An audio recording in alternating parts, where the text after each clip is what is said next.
Good morning, YouTube. Welcome to another video by the Happy Woodworker. We're continuing our chess series today, and on today's series we're going to be working on cutting the queen. I have a prototype that's already cut, as you can see here, and we are going to be attempting to duplicate this result on this. I am using 5-inch stock today instead of 4. But my piece only stands about 4 inches tall once you figure in the excess here. So that gives you a good comparison. My other pieces were cut out of 4-inch stock, so they're smaller than 4 inches. This one's smaller than 5. Alright, I've already got this turned down to circumference, or very close to where I want to be. I've got some lines put in already for my crown, and I've already got the circumference on my base set. You've seen me do this about 500 times by now if you've watched my other videos on this chess set, so I didn't see the point to repeat the procedure. And without further ado, I'm going to find some goggles and we're going to get started. Alright, we're going to start with a circumference check, which I have set on my caliper for the crown. And we're going to turn this down close to circumference. I'm going to leave it large intentionally, just for the mere fact that I want to have extra room. And I'm going to take this down as well.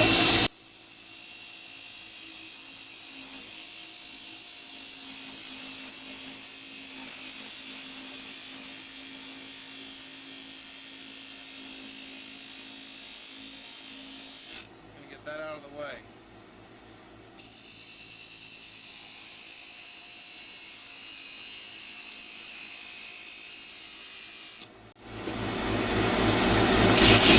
I'm going to do several measurement checks as we go.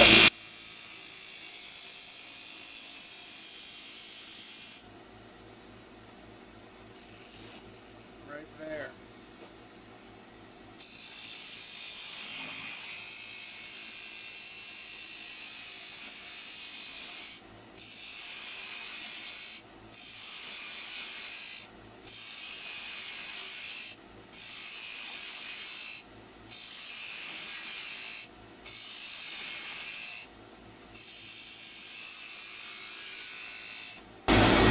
Okay, that was done with a parting tool, just a quick knockdown.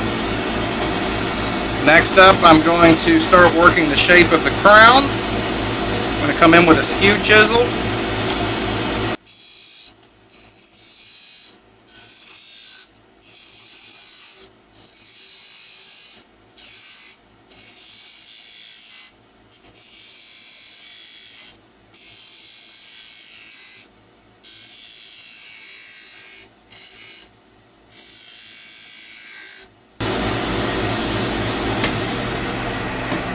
I'm also going to take a measurement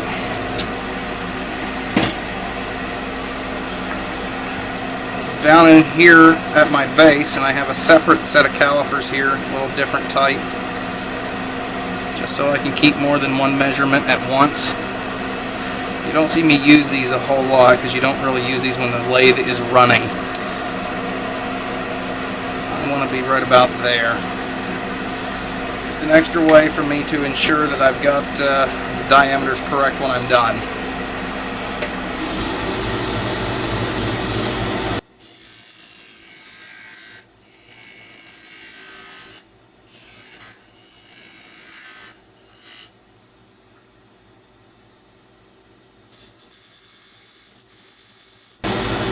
Definitely got some more to go, but we'll have to get to that. We're going to start doing some shaping.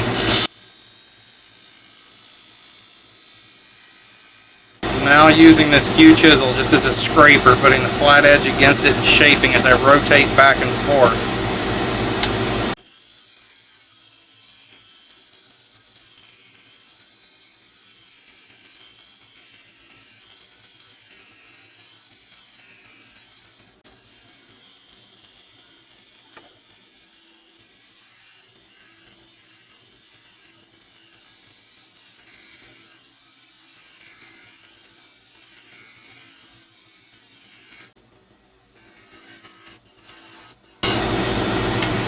Let's see how I'm looking there on the bottom. That's actually probably about correct. Now I've got to start working on the top here a little bit. And I'm going to come in with a very small miniature parting tool. Give myself some more room.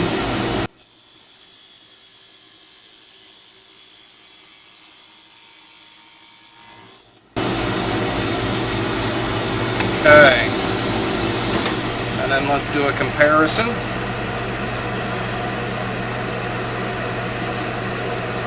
So I've got a knock. I don't know if you can still see there's a little edge right here. That little edge is going to become this curved section right in here. So we're going to knock that down a little bit and get that out of the way. I'm going to go back to a parting tool for that.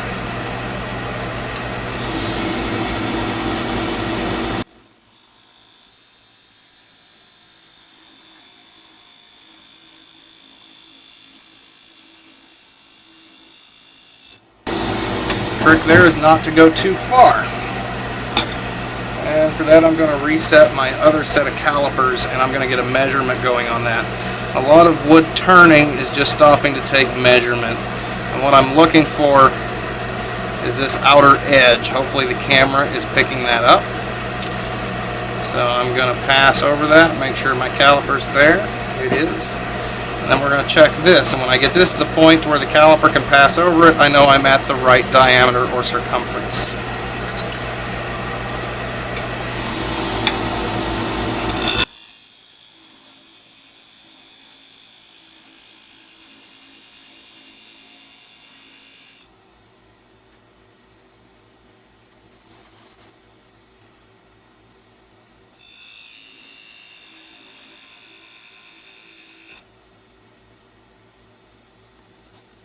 Right there, passes right over it.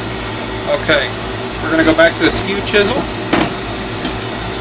but this time we're going to be using a smaller one because I want access. The smaller one gets in here easier. And I'm going to make some room here. I'm going to knock this away.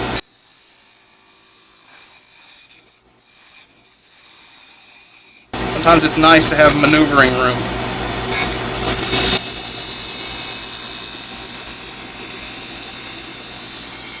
Now we've got to work this to the shape that we want.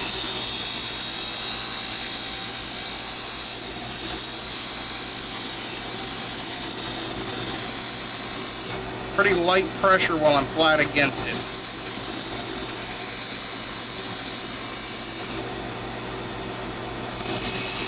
This can handle a little more pressure from this angle.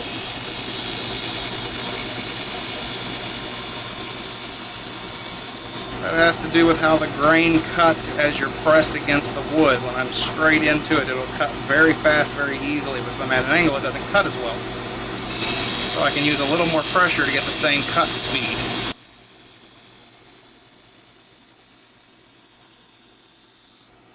Little tips and tricks. There we go. You're starting to see that rounded shape of the crown right there.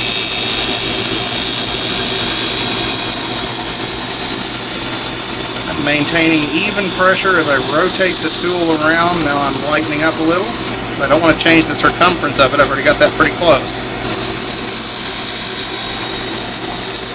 So now let's just play with the shape for a minute.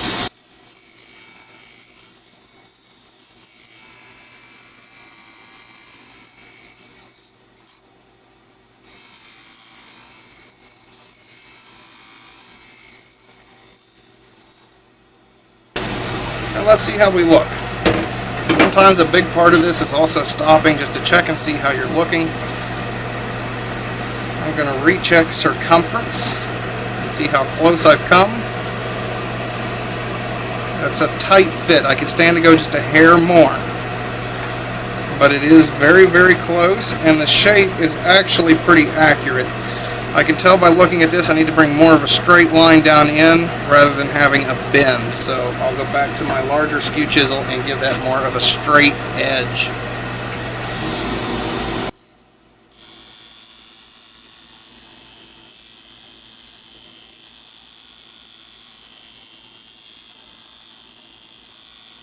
light to medium pressure here.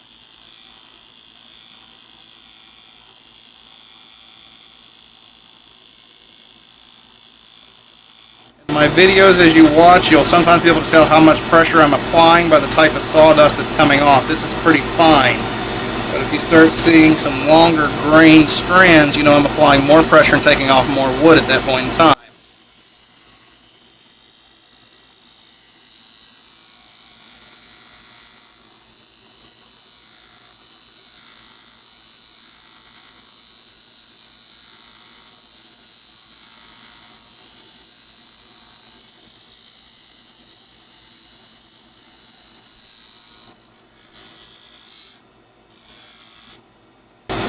Okay, I think I'm pretty happy with that.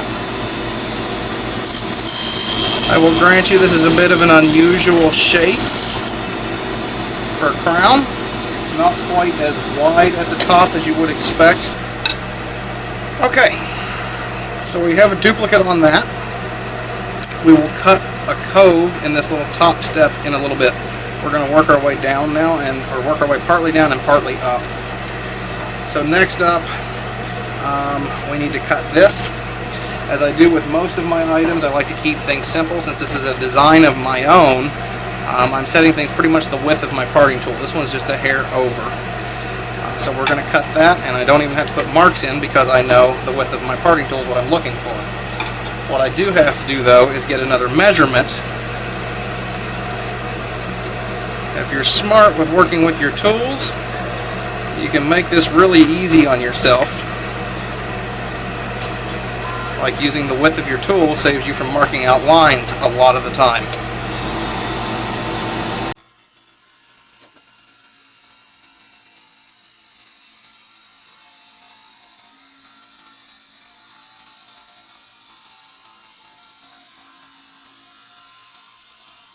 Stop, take measurement. I know I'm not there yet, but I want to see where I'm at. Okay.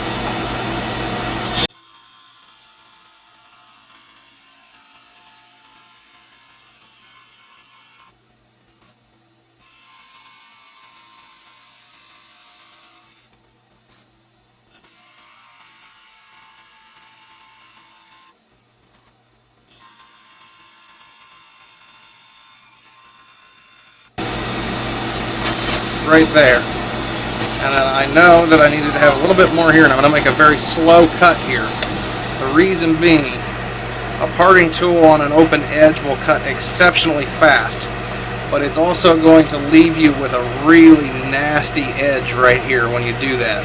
So I'm going to deliberately take this down very slowly so that it leaves a nice clean edge on this piece.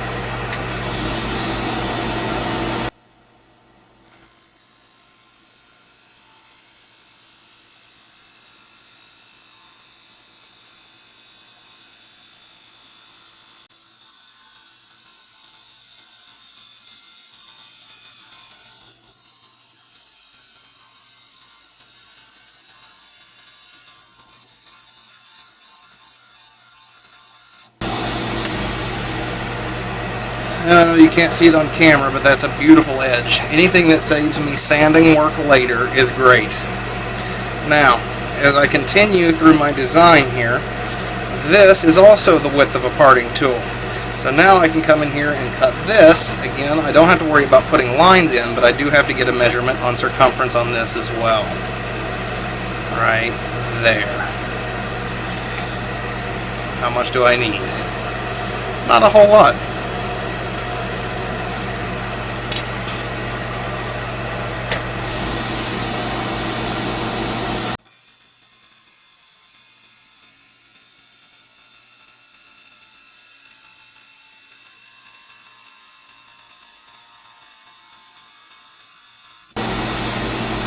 Slow cut.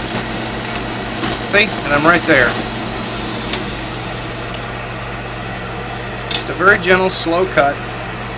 Leaves me a nice edge. Less sanding. Now, I'm going to put some lines in. We're going to start working our way up from the bottom. Just make sure I don't lose track of where this is. Now I'm measuring up from this bottom edge.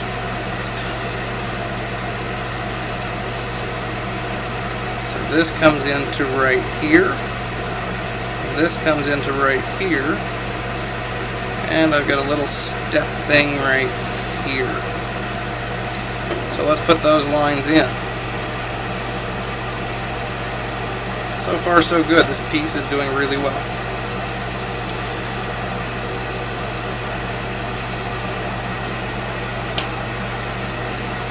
I know I said I go down to the box store and get 2x2s for this project. Some 2x2s though I've had for a long time. This piece is at least 15 years old, been laying around, and it is absolutely as hard as oak. So you can cut these pieces out of old pine if you need to, and they do just fine. So the next question is where do I want to start here? I think what I'm going to do is cut in the groove here. For that we're going to go to our large skew chisel, which is here.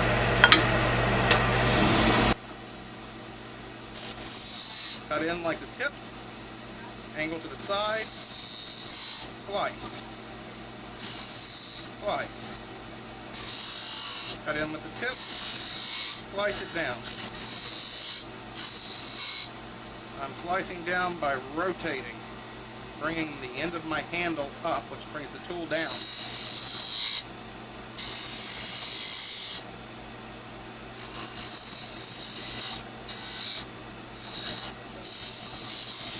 Once I think I'm at depth, I'm going to bead this over. A bead is an outward curve. A cove is an inward curve. We're going to bead this. I'm going to do that just by rotating the tool, using it as a scraper.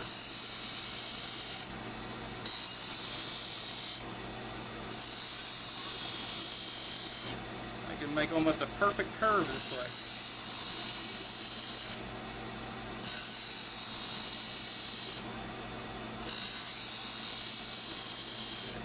Okay, next up, I've got to come in with a parting tool and cut this back a little bit.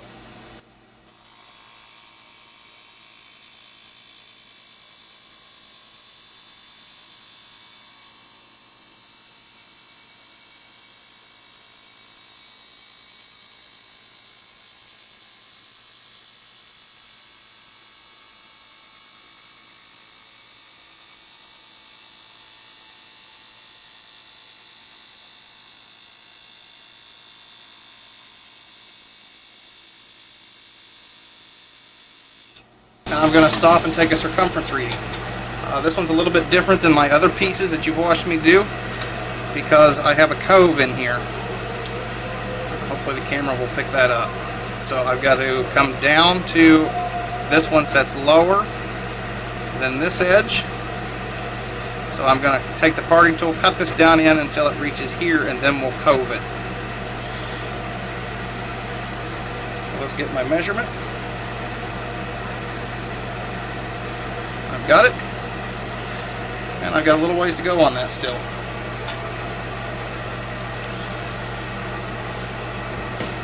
For fun though, let's go ahead and cut the cove just to show you you can do that. And then I'll even this down. There's always more than one way to do something.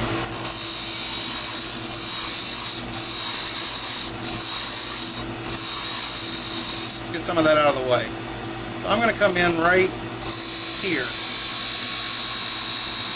just with the tip to give me a guideline. Now I'm going to turn this tool and cut in, and then rotate as I'm cutting in with it. Turn it to the other side, work the other side down. Come back. We always work from top to bottom. By that I don't mean top or bottom, I mean high point to low point. Work down into the cove.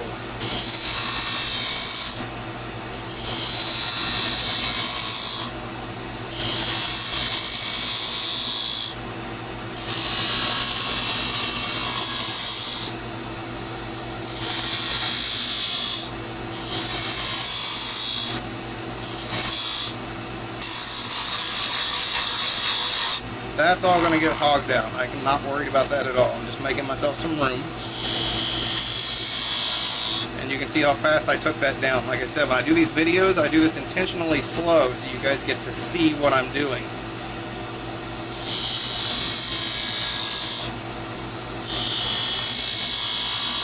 If you see me do this in 30 minutes on a video, you can do it in 15.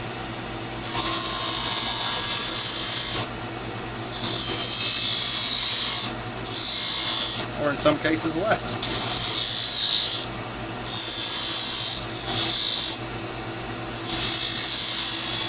Okay, so I've got a cove in there. I'm going to go ahead and find my parting tool. Right there. Let's bring this edge down. We know we need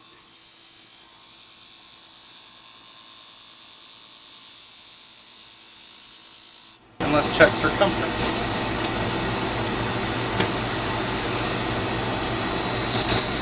Right there. I'm just touching. So next up,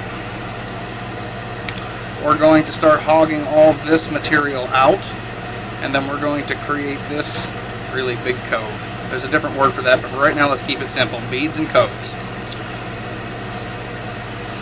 And we're going to increase that cove once I have this out of the way. We're going to increase the depth. So to hog this material out, I'm going to come back to a skew chisel. This is my favorite tool in a wood turning set. You can create beads, and you can actually create coves with these. You can hog material out. You can do slicing cuts. A skew chisel is your best friend.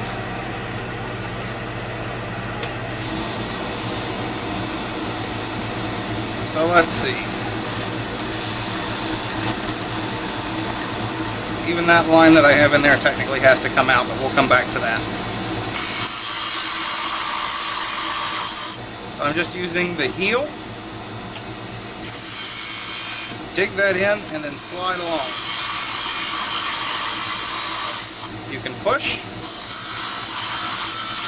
or you can pull, but you're going to have better control if you push.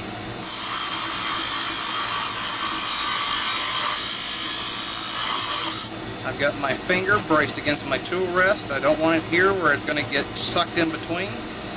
My thumb's on top for extra control.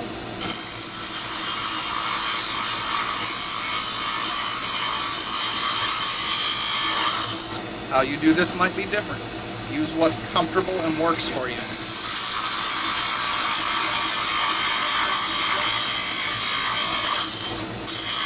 Alright, I think I've explained well enough, so here we go.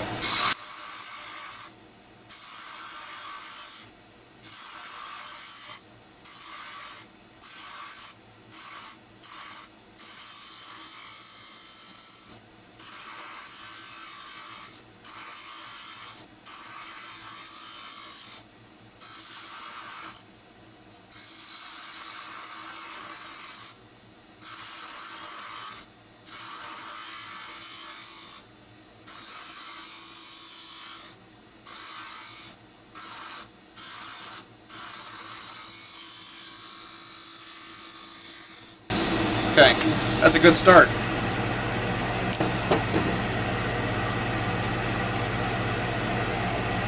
This is also a good example how I tell you if you cut slowly, you get a nice smooth surface. If you cut fast, you get a really rough surface. That's true for pretty much any tool you've got on here. I don't care how sharp they are. Sharper obviously gives you a better cut, but these tools are still pretty sharp, and you can see the difference by taking your time. So I'm going to get a circumference on this. Circumference, diameter, whatever you want to call that. Same thing in this case. Right there, and I'm going to set my caliper a little large deliberately. There we go. And I'm going to come in with a parting tool right here actually. This is something that I just like to do to make sure that I've got this set where I want it. For depth, it makes my life a little easier, so I'm going to come in right about here. This is the thinnest point with a parting tool.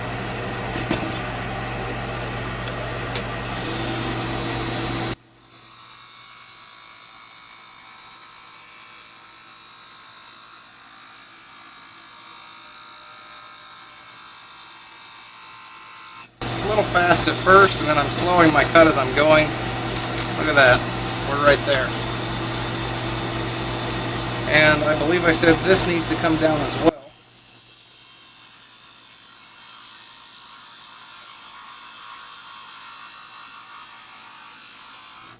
Let's get rid of some of that. Compare.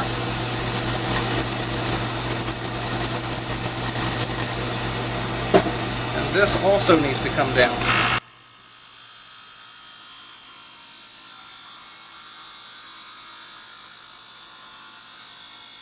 Now I'm going to slow the rate at which I'm cutting to leave myself a smooth edge on this piece.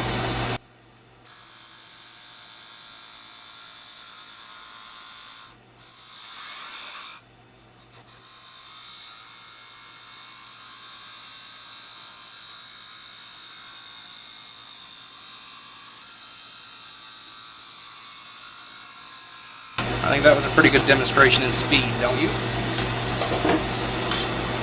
Detail spindle gouge. We're going to work from the high points to the low point.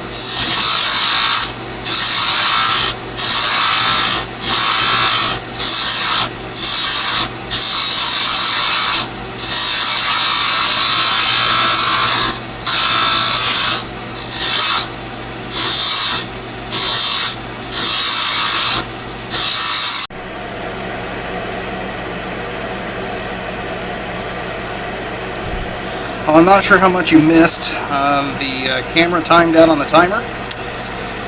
I think you missed me putting these lines in, so I'm just going to explain real quick what I did. As this is turning, I'm coming in with a mini skew chisel. You just cut in with the toe. On each of these lines, I made it match my other one. I also put a couple lines in here, and I used a miniature detail spindle gouge, a little miniature one, to make this. And the way I did that was to come in and turn, come in from the other side and turn. Remember, we're working from the high side to the bottom. So I haven't looked at the video yet to see what we missed and what we didn't. Hopefully that was it. But that's the idea. And the closer your tool rest is to this with these little mini tools, the better off you're going to be. So the last detail that I have to put into this is to round this edge over and to do a cove up here. So that's what we're doing right now.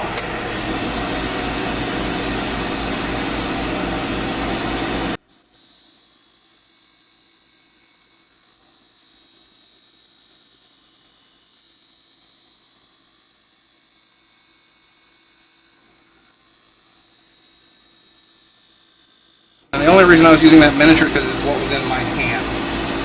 You can just as easily swap out to an actual skew chisel and go a little faster this way.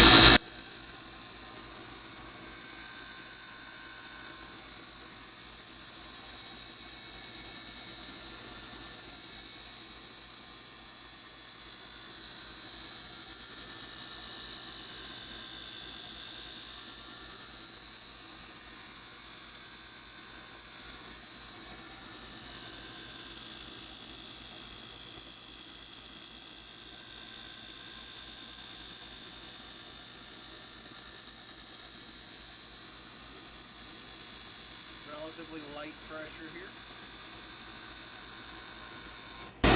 Just getting the desired shape that we want. Okay, last detail that's going into this. I'm going to trim this back just even a hair further so that I get some room. You know what? I'm going to have to move my tool rest first. I reset it to cut into here. Good example though. So we'll move our tool rest over. Spin, make sure nothing's hitting. Lock it down.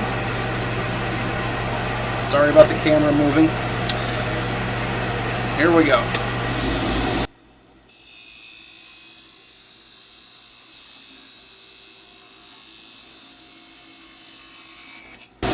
Make some room for our tools to come in.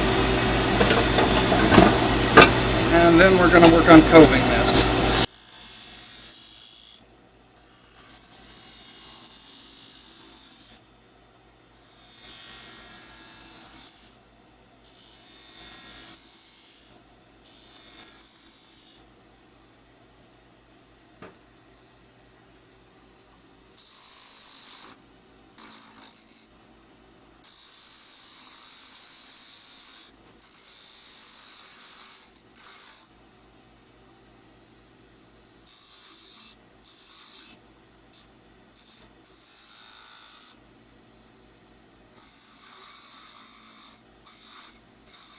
It doesn't work so well when you're holding two tools in your hand at the same time. Don't do that.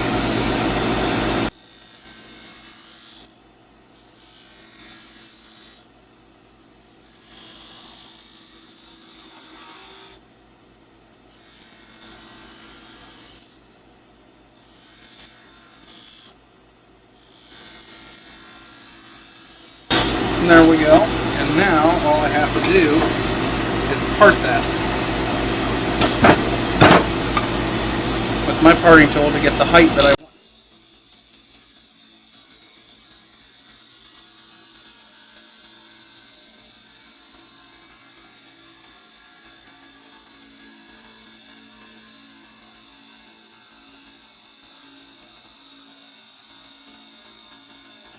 Slow cut into that, just to leave a nice finished edge on the top of that. So there you go, ladies and gentlemen. There is a freshly cut queen that matches my prototype. I think it's almost identical, which is always what I'm shooting for. I want identical parts. Yeah, I gotta sand it, make it pretty. But there are our two queens. I hope you've enjoyed this video and learned a little something from it. I've tried to be as descriptive as I can. Again, I remind you guys who are suffering through some of these videos that are over a half an hour long, I do that for instructional purposes, at least some of the time. Sometimes I just want to take my time with it. Woodworking is one of those things that should make you happy. You don't have to be in a hurry to finish this unless you're in some kind of commercial application where you're doing this for money. For the weekend hobbyists, you should take your time, enjoy your project that you're making, and I hope you've enjoyed these videos and that you learned a little something from it. Thank you for watching another video by the Happy Woodworker, and we'll see you next time when we turn the key.